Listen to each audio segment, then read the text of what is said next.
Hola chicos, ¿cómo están? Hola, Hola, Buenos ¿Qué tal? días. Bueno, no sé por qué no pude ingresar con los códigos, tuve que ingresar directamente con el link. ¿Ustedes pudieron? Nosotros ingresamos con link directamente. Lo Ah, tenemos entraron en con el el link, claro, grupo. sí, algo debe pasar, sí. Bueno, vamos a compartir una clase que grabé hace un ratito. Sí, ya te atiendo, Diego. Ahí hay dos ejercicios que les voy a pedir que tomen y que escriban de qué se trata y en 5 minutos lo resuelven y al final de la clase lo miramos. Primero van a mirar el video. Decime, Diego.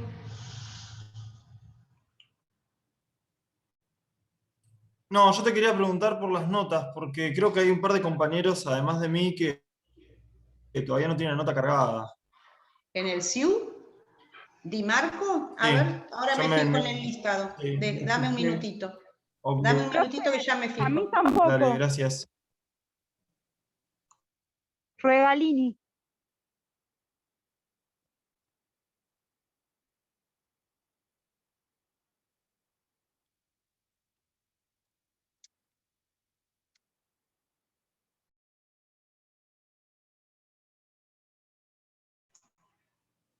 Yo las cargué en las notas en el SIU. Voy a fijarme si no las guardó. Ustedes ingresan al SIU y ¿qué tienen? ¿Ni la del primer parcial ni la del recuperatorio? Claro, profe, yo no tengo nada, ni en actuación provisoria de cursadas, ni de exámenes, ni en la parte de historia académica. Me figura todo como... Yo tampoco, yo igual, profe. Bueno, voy a anotar los apellidos y ahora en un ratito, quizás cuando el sistema no lo guardó, pero estaban cargadas. Diego, Di Marco. ¿De qué comisión Sí, sos? De la 3, claro. Diego. la 3, la 3. Comisión 3 y Regalini, Sí, comisión 3. yo tampoco tengo la nota cargada. ¿Quién es? Figueroa D'Amico. Figueroa D'Amico. ¿Vos fuiste a recuperatorio? No, yo del primer parcial. ¿Con quién rendiste? Con Laura. Perfecto. Por ahí pasó un apellido parcial o Figueroa D'Amico y no te encontramos. Perfecto. Profesora, buenas tardes. Sí, Habla Camila Novazo. Yo también tengo un problema, pero con la materia. No sé si le han hablado. sí, lo vaso sí, pero vos aprobaste, así que cuando tengas solucionado te lo subimos al SIU. Ah, listo, muchas gracias. ¿Eh?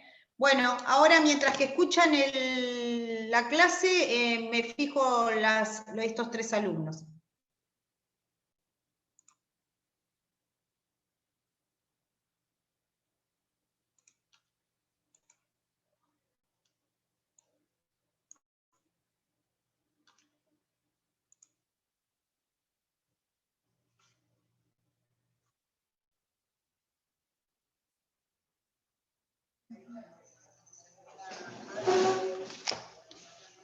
¿Te molesta que esté la luz ahí? No. Para el 17 de junio a las 10:30 horas es la citación de la institución de ruedas. Ya nos notificaron hoy. Bien, ahora tengo.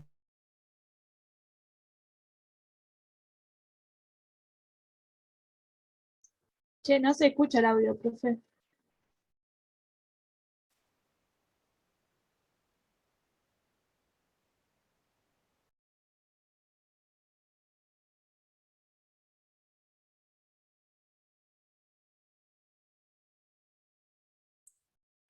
¿Alguien escucha algo o no?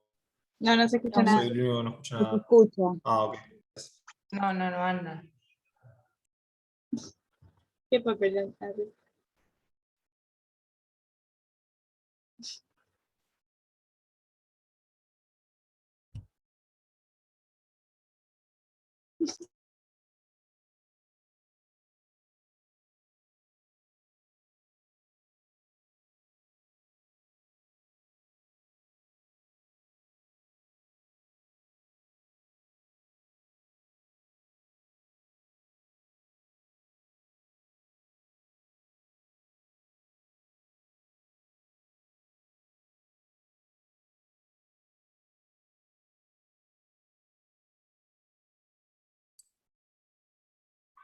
Profe, ¿está ahí o no se escucha la clase?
Profe, ¿está ahí?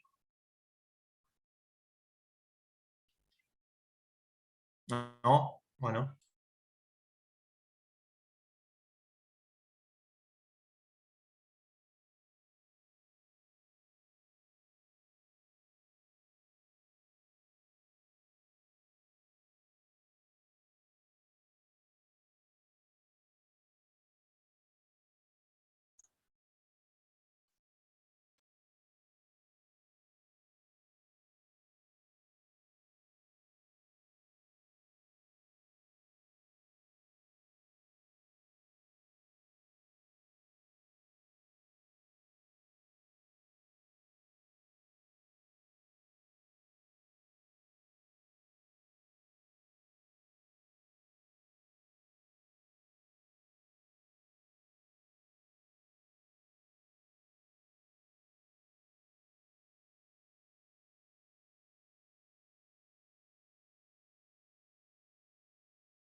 Che, ¿nadie tiene el número de la profe para mandarle un mensaje? Arre. No.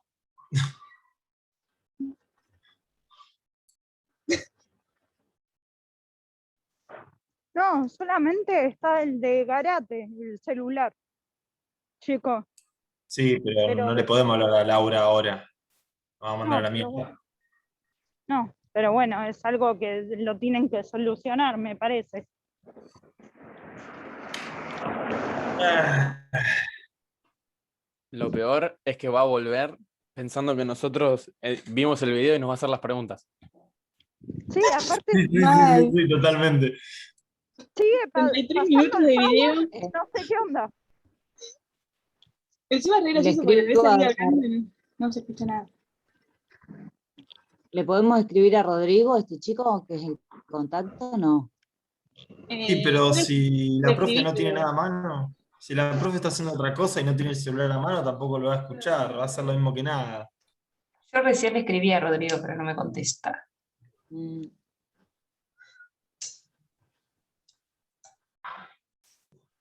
No hay ninguna otra manera de comunicarnos con la profesora. O sea, no tenemos vía directa, básicamente. Nadie tiene el teléfono, nada por el estilo. No.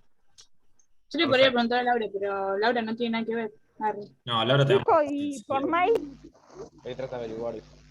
pero hasta que Miren, el veo un video le mail. queda. Ahí está.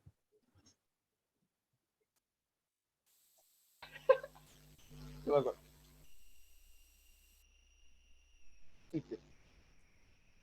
Che, se salió todo. ¿Dónde sacaste vos? ¿Qué necesitaban? ¿Podían ver el video o Creo que estaba no se cortado? escuchaba. No se No tenía escuchaba sonido, nada. profe. No tenía ¿No tenía no escuchaba sonido? nada. Perfecto, lo volvemos a poner. Perfecto, Dale, no hay gracias. problema.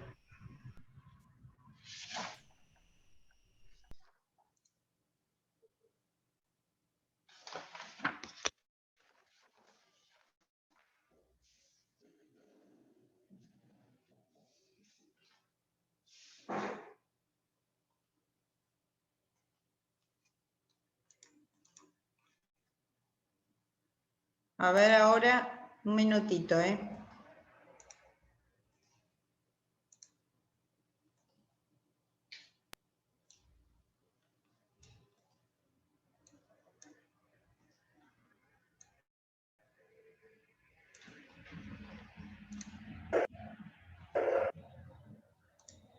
¿Me dicen si ahí lo ven? Hola, ¿cómo están? Espero que todos bien. Bueno, empezamos esta segunda parte. Ahí parece que con está la bien, profe. unidad 17. ¿Lo pueden ver? ¿Lo ¿Pueden ver? No, Cambiamos verlo el no, podcast. pero sí lo estamos escuchando. Viendo hasta ahora arrancamos Se de escucha, la pero no se relación ve. del hombre con las cosas y los bienes. Fíjense que es todo una coherencia. ¿Ahora lo pueden ver? Del código. No, yo no puedo. Comenzado Está congelado, profe. Bueno, vamos de nuevo. Habíamos mi cámara para ver si pueden.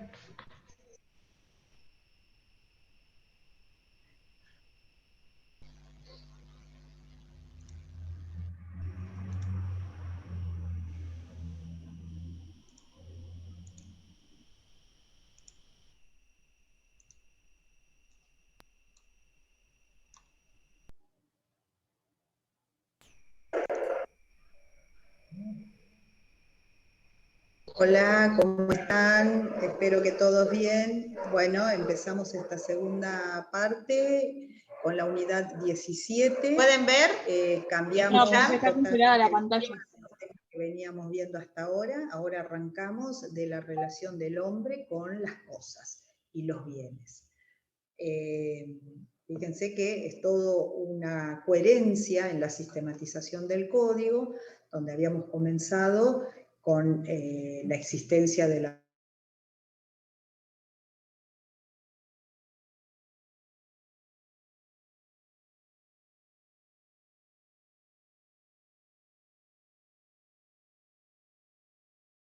el código vigente para ustedes, trae una metodología novedosa. ¿Nadie puede ver nada? Se corta y se congela la imagen. ¿Todos? ¿A todos les Recién- ocurre lo mismo? Yo recién hace un pero- momento podía ver y escuchar, recién hace un ratito. Porque como es un video pesado, tal vez tarda un poquito entre que ustedes lo pueden ver y sale.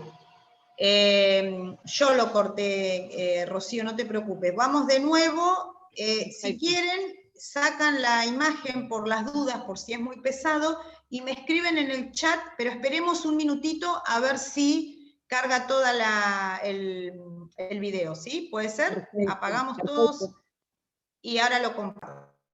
Perfecto, gracias, profesora.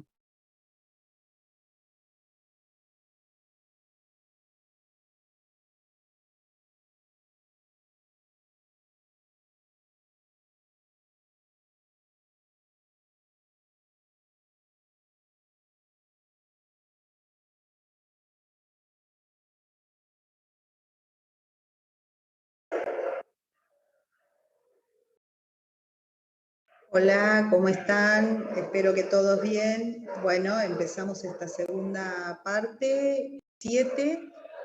Cambiamos totalmente el esquema de los temas que veníamos viendo hasta ahora. Ahora arrancamos de la relación del hombre con las cosas y los bienes.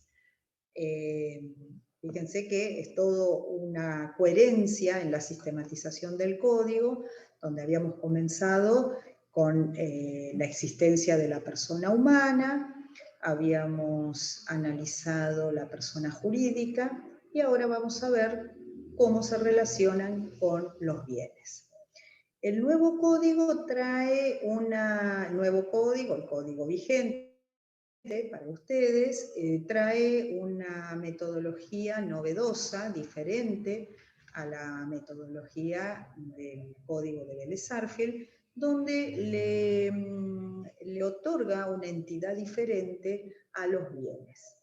Ahora vamos a compartir un Power. Yo les pido que tengan a mano el código porque lo vamos a ir siguiendo, que tenemos normas en distintos lugares, pero lo llamativo, lo importante, que ustedes reconozcan que las normas más fuertes con respecto a los bienes se encuentran en el título preliminar del código.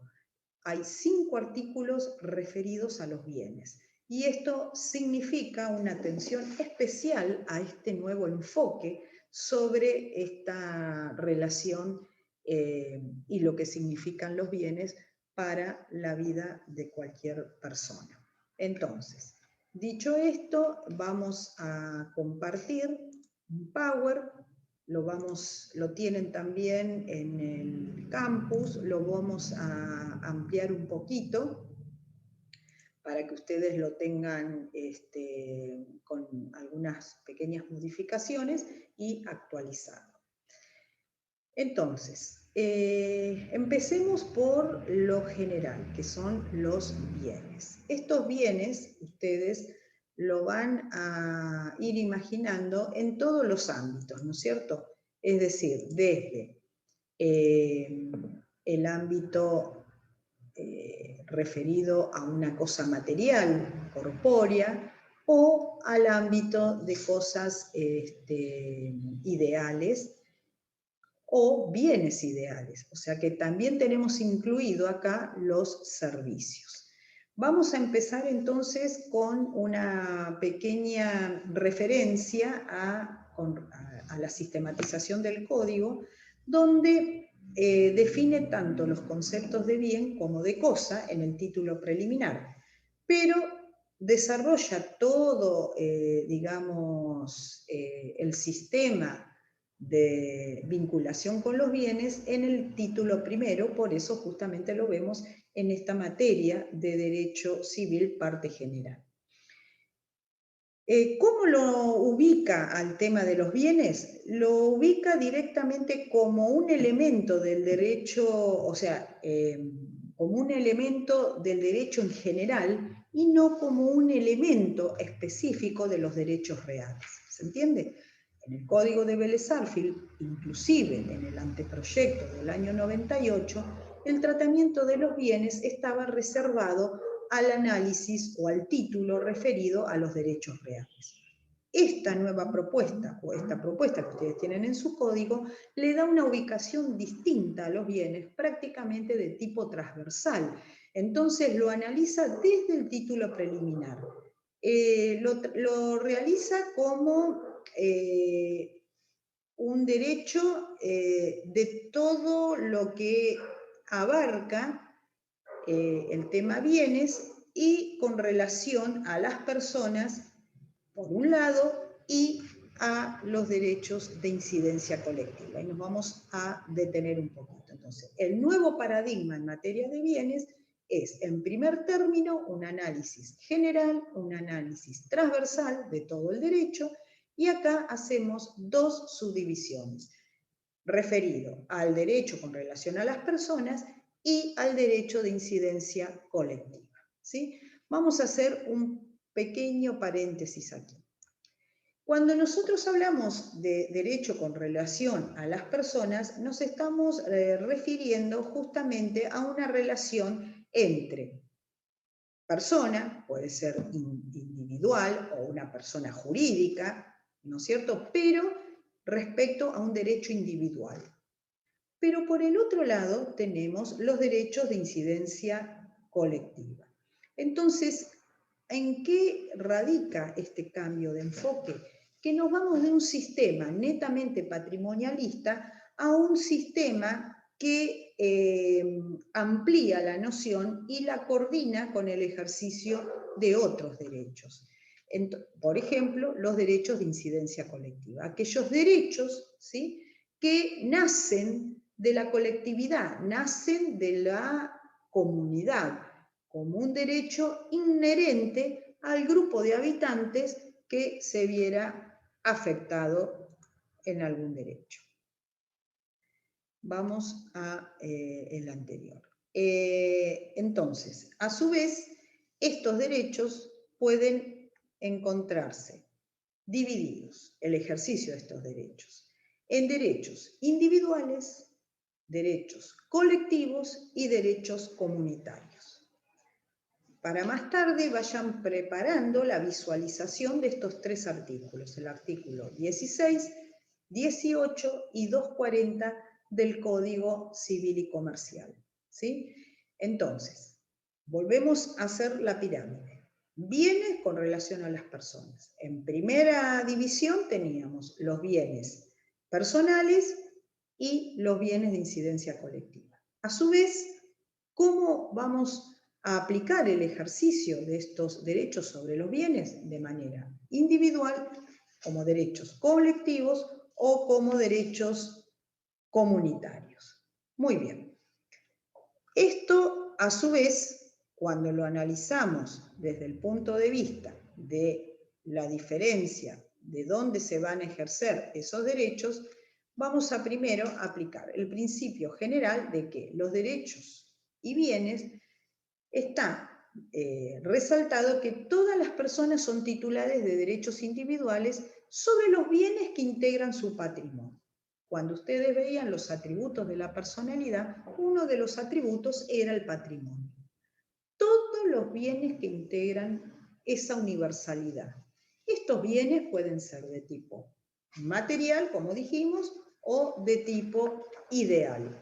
Pero el patrimonio es una... ¿No existe persona sin patrimonio? No, porque implica todo lo que esa persona tiene. Entonces, es una definición que se establece en sentido amplio, abarca todas las cosas en sentido material y en sentido inmaterial. Entonces, ahí ya vamos a tener una primera amplia clasificación de las cosas, ¿sí? Cuando nosotros vemos entonces, o vamos ya incorporando el concepto de cosa, vemos que bienes sería lo general y cosas sería lo puntual. Y estas cosas entonces, a su vez, las vamos a dividir entre materiales e inmateriales. Otro tema muy importante es detenernos un poquito en cuanto a la valoración de las cosas. En el sistema de Vélez-Sarsfield, con tradición en el derecho francés, cuando se hablaba de cosas decíamos que eran aquellos bienes susceptibles de apreciación pecuniaria o de valor económico. Pero ¿qué pasa? Como nosotros tenemos un análisis o una metodología e incorporación de los bienes que va más allá de lo explícitamente económico, vamos a hablar de valoración.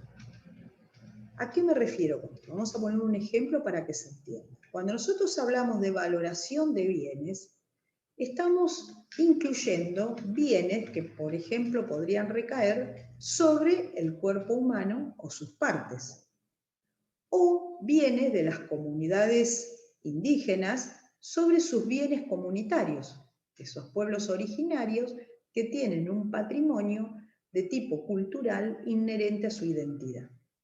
Y por otro lado, los derechos de incidencia colectiva, que se puede mencionar a modo de ejemplo, todo lo que estaría incluido en recursos naturales y medio ambiente.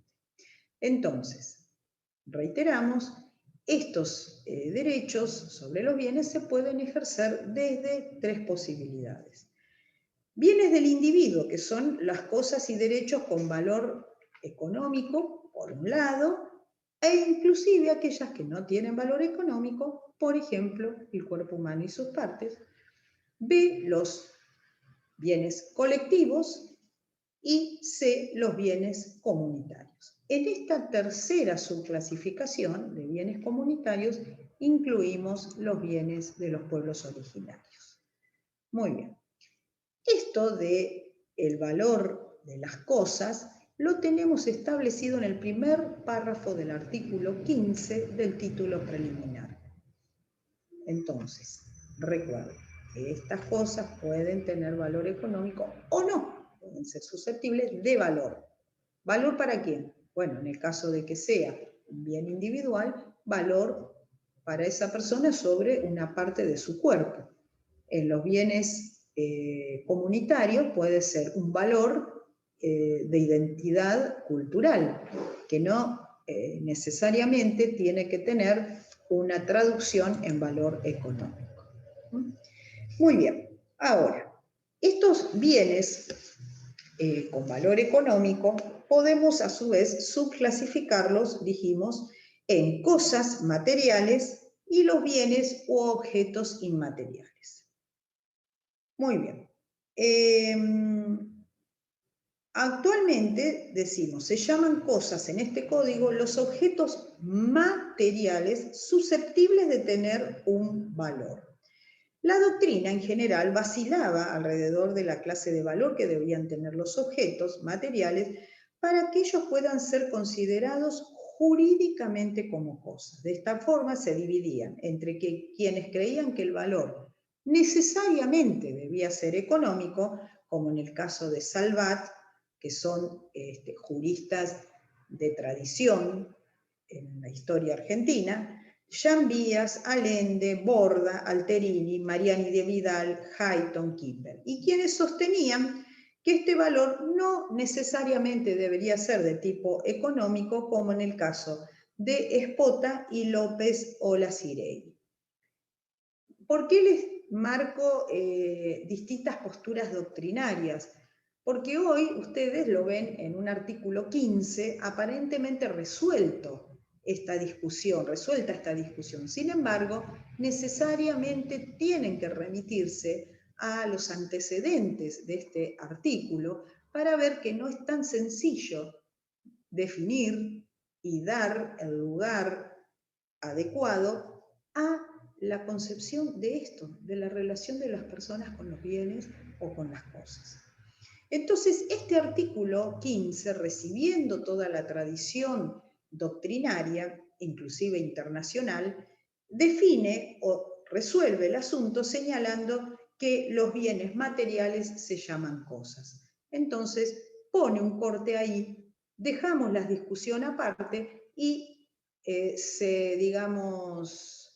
descansa sobre un concepto de cosa mucho más amplio, permitiendo la incorporación de estas cosas sin valor económico, con otro tipo de valor. Por ejemplo, ya le digo, el cuerpo o partes del cuerpo. Muy bien, ahora vamos a ver respecto de las cosas y su contenido pecuniario. Que a su vez, entonces, dijimos que tienen valor, pueden tener pecuniario o no. Ahora nos vamos a ir achicando en la clasificación y nos vamos a quedar con las cosas con valor económico. Muy bien. Estas cosas con valor económico, a su vez, vamos a tener varias subclasificaciones. Las tenemos que ver sobre qué va a recaer y cuáles serían las características de estas cosas. Primero, para que tenga un valor económico, ¿sí?, tienen que coexistir con otro tipo de condicionamiento, que es el condicionamiento social. Es decir, la sociedad en general va a establecer cuáles son los parámetros de cuantificación económica que se le va a dar a esas cosas, ¿sí? Un ejemplo es agua. Después veremos cómo lo traducimos en este valor económico. Pero por el otro lado, el artículo 15, cuidado, antes de ver esta subclasificación, tenemos que hacer un paréntesis en las disposiciones referentes a las cosas aplicables a la energía y a las fuerzas naturales susceptibles de ser puestas al servicio del hombre. ¿Qué podemos imaginar en estas energías puestas al servicio del hombre? Desde que nos levantamos y abrimos los ojos, ya estamos conectados con estas energías, energía eléctrica, gas, wifi, etc. Entonces, ahí arrancamos con las primeras apreciaciones de bienes que, si bien no son cosas corpóreas, son bienes inmateriales con indiscutible apreciación económica. Muy bien. Ahora, hay también discusiones doctrinarias respecto a qué, digamos, ubicación le damos a estas energías, ¿sí? Primero, estas energías son susceptibles de apreciación, primero, ¿no? Por ejemplo, la eléctrica, la fuerza hidráulica, por supuesto, la eólica hoy en día. Entonces, hay autores como Allende que han considerado que existe un dualismo muy diferenciado entre hablar de cosa material y hablar de un bien inmaterial como es una energía. Otros autores, como Árraga Penido, consideran que la energía se acerca mucho más al concepto de cosa que a cualquier otro instituto. Por lo tanto, ante la insuficiencia de otras clasificaciones, lo asimila a cosa. Bien. Entonces, este artículo 15 mejora las propuestas del proyecto del año 98, antecedente del Código Civil y Comercial del 2015, mejorando la redacción, inclusive del anterior Código de Vélez-Sarsfield en el artículo 2311, y reemplaza la fórmula anterior que decía las fuerzas naturales susceptibles de apreciación por las fuerzas naturales susceptibles de ser puestas al servicio del hombre.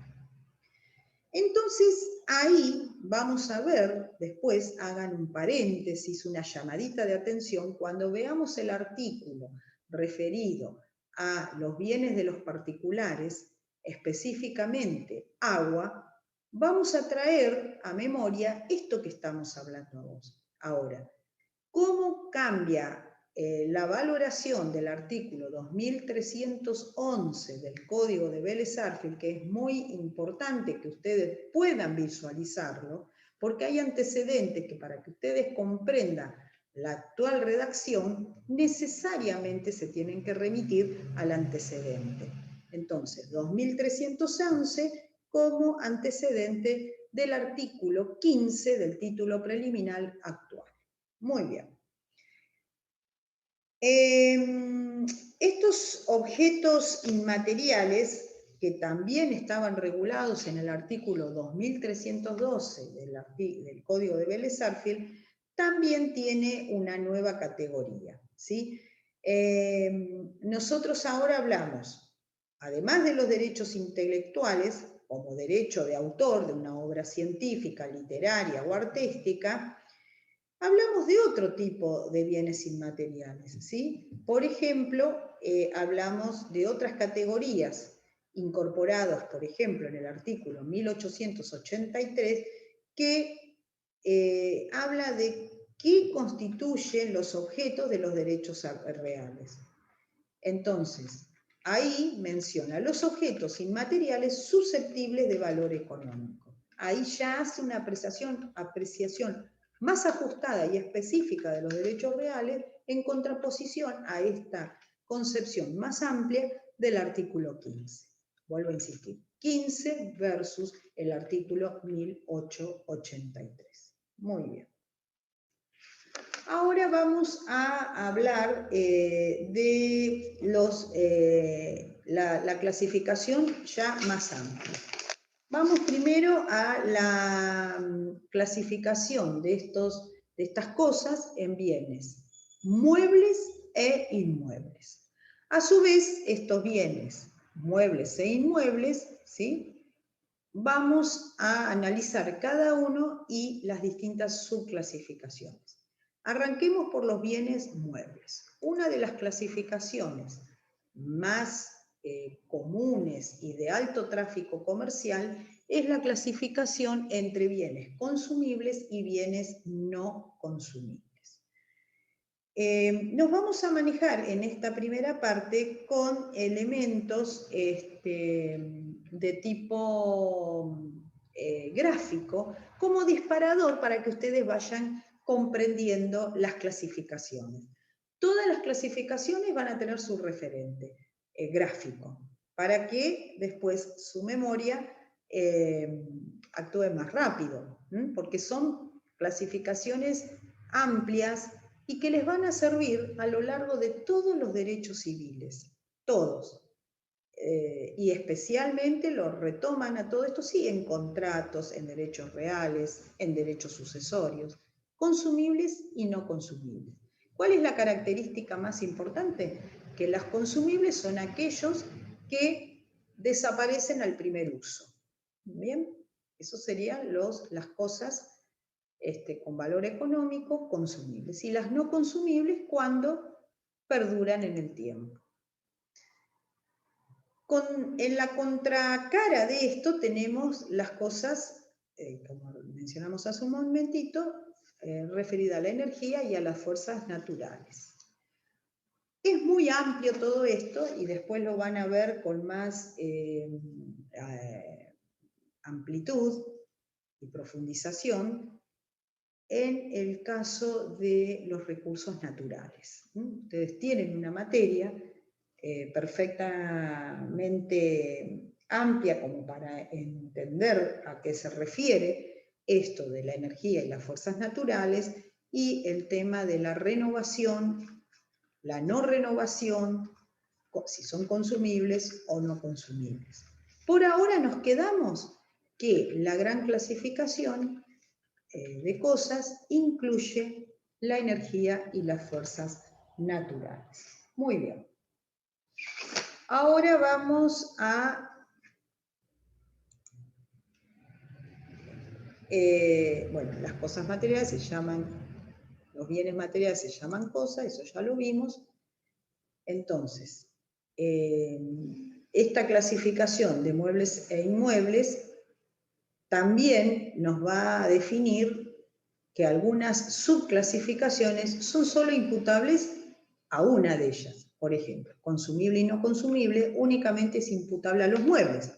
De la vereda de enfrente, la gran clasificación divide con los inmuebles. Entonces, acá hay un pequeño ejercicio, ¿sí? ¿Cuál es el criterio de clasificación? En 5 minutos defina las diferencias y mencione 3 ejemplos de cada uno.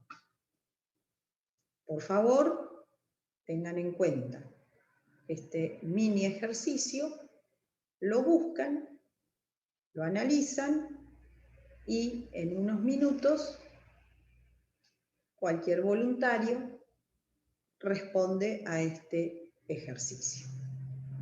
¿Cuál es el criterio de clasificación entre bienes muebles e inmuebles?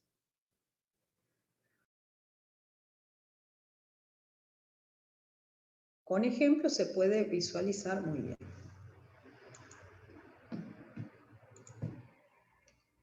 Bien.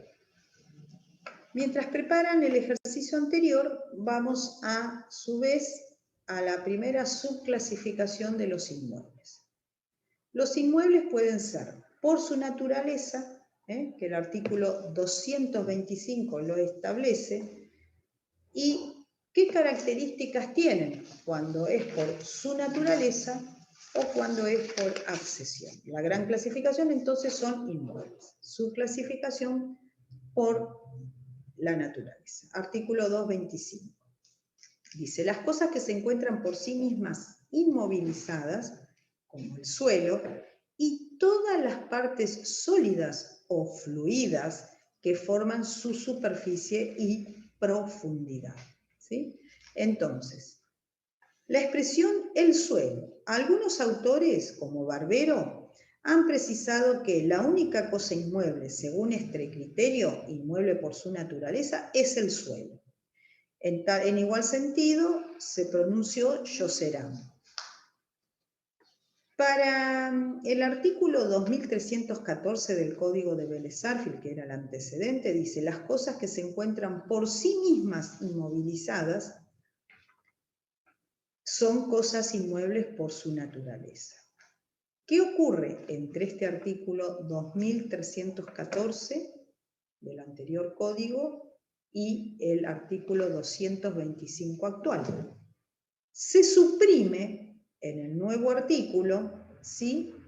Y dice que la noción de encontrarse, como decía antes, que se encuentre por sí mismo inmovilizadas,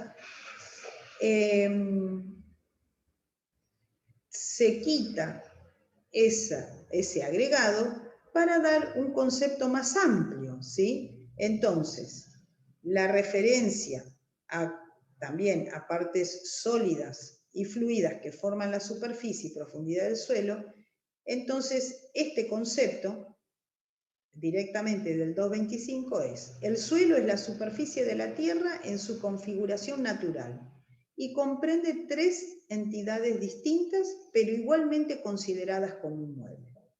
A, suelo propiamente dicho. B, subsuelo. C, supersuelo o vuelo. ¿Bien? Entonces, vamos de nuevo. El suelo es la superficie de la tierra en su configuración natural y comprende tres entidades distintas. A, suelo propiamente dicho, B, subsuelo y C, supersuelo o vuelo. ¿Qué ocurre con las cosas incorporadas a ese suelo de manera orgánica?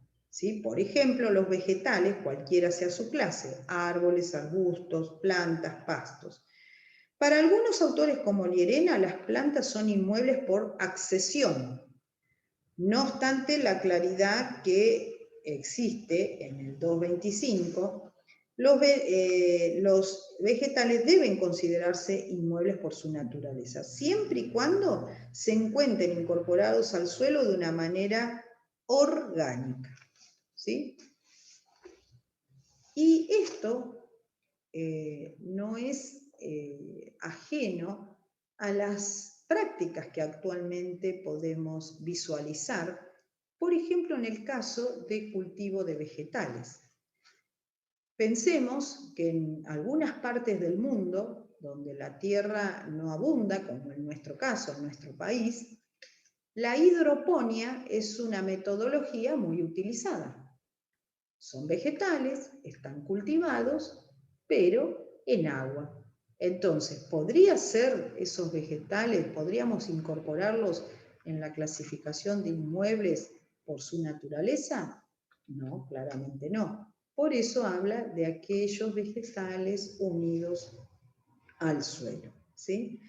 Lo mismo ocurre cuando se incluye dentro de la categoría de inmuebles por su naturaleza todo lo que se encuentre debajo del suelo sin la concurrencia de la actividad del hombre, como los minerales sólidos, líquidos o gaseosos. ¿sí? Pero no serían inmuebles por su naturaleza los tesoros, las monedas y otros objetos puestos bajo el suelo. Esa es la diferencia que queda bien marcada entre un inmueble por su naturaleza. Ahora vamos a los inmuebles por accesión. Para que una cosa inmueble por accesión sea considerada en esta categoría, se tienen que dar los siguientes 3 requisitos. 1, que sea una cosa mueble.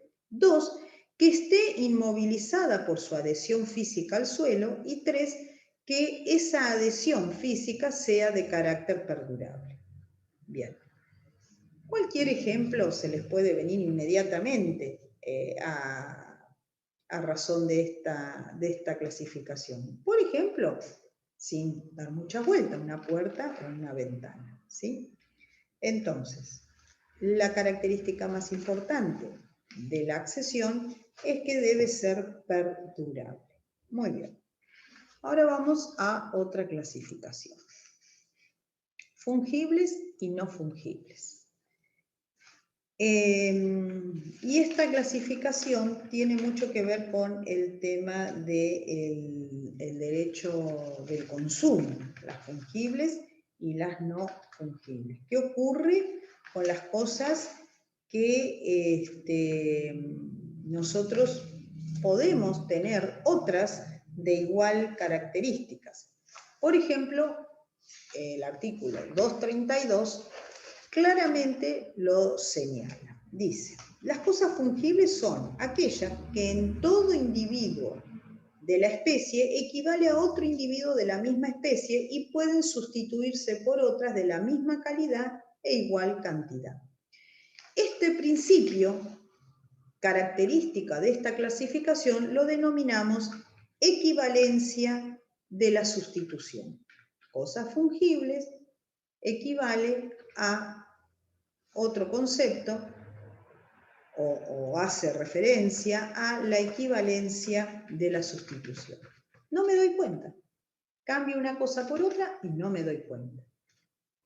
En esta gráfica yo les muestro características de distintos objetos donde ustedes tendrían que señalar cuáles consideran fungibles y cuáles no fungibles. Por supuesto, las no fungibles son aquellas que van a hacer lo contrario a las características de la fungible. Es decir, ¿puedo reemplazar una por otra sin darme cuenta, sin que pierda su calidad?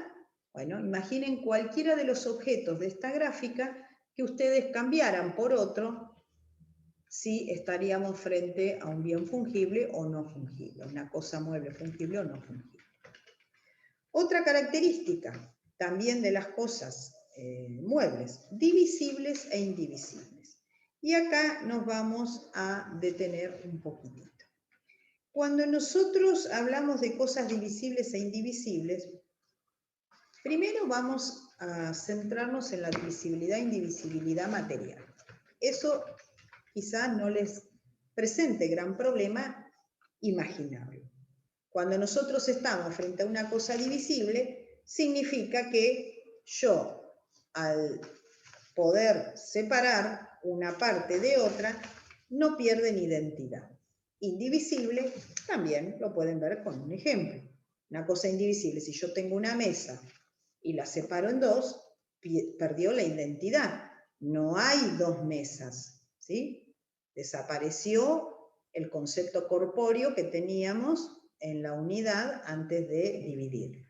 La cosa divisible, tengo 5 caramelos, tengo 5 cosas diferentes, las puedo tener en una bolsita para comérmelas cuando tenga ganas, pero eso no implica de que la divisibilidad de cada uno de estos objetos que tengo dentro de mi bolsita haga que al sacar uno pierdan su propia identidad.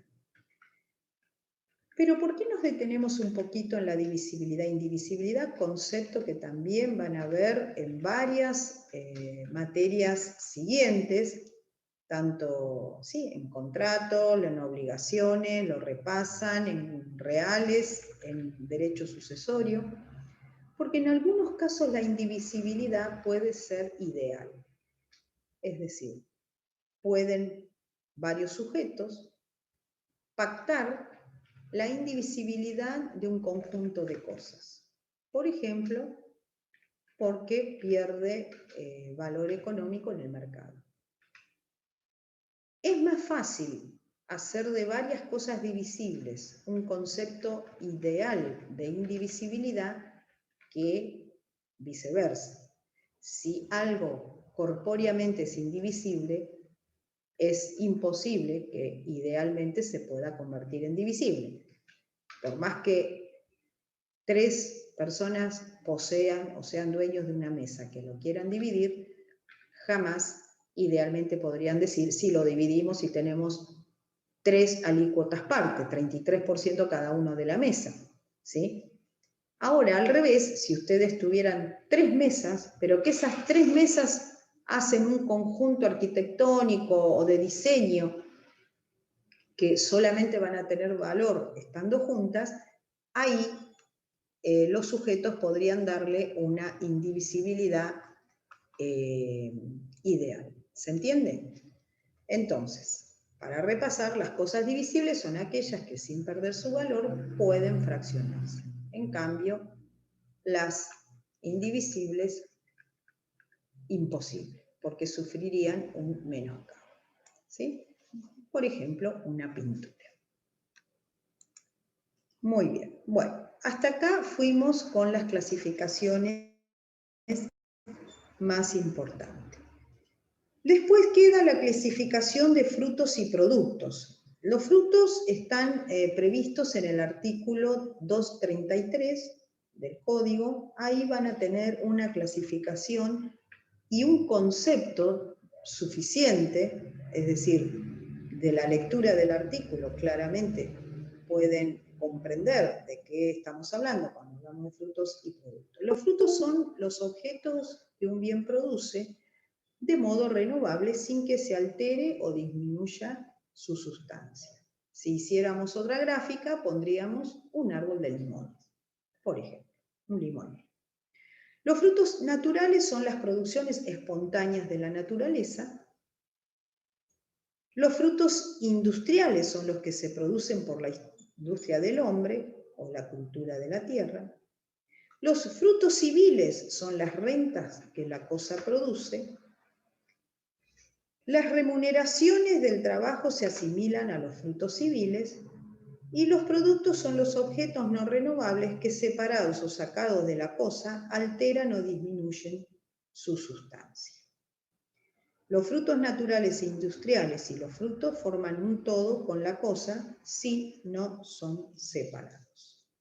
Bueno, este artículo 233 es un artículo, vuelvo a insistir, que su amplitud permite una comprensión que automáticamente nos invita a ponerle un ejemplo a cada categoría. Y ese es el ejercicio que les propongo que hagamos con este artículo 233. ¿Sí? Un ejemplo de cada uno de ellos.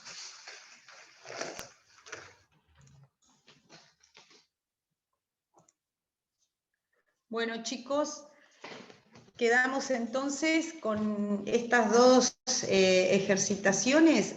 Yo les recomiendo hacer un cuadro con la clasificación y poner un ejemplito, cosa que cuando lo repasan les resulte más fácil. Ya están cargadas las notas, estaban cargadas y se ve que el sistema no las tomó, así que chequen Diego Di Marco, Regalini y quién más, y Francisco Figueroa D'Amico, a ver si están ok. Bueno, nos vemos la semana que viene, chicos. Cualquier duda me la hacen saber por el campus. Un abrazo. Adiós. No, profe.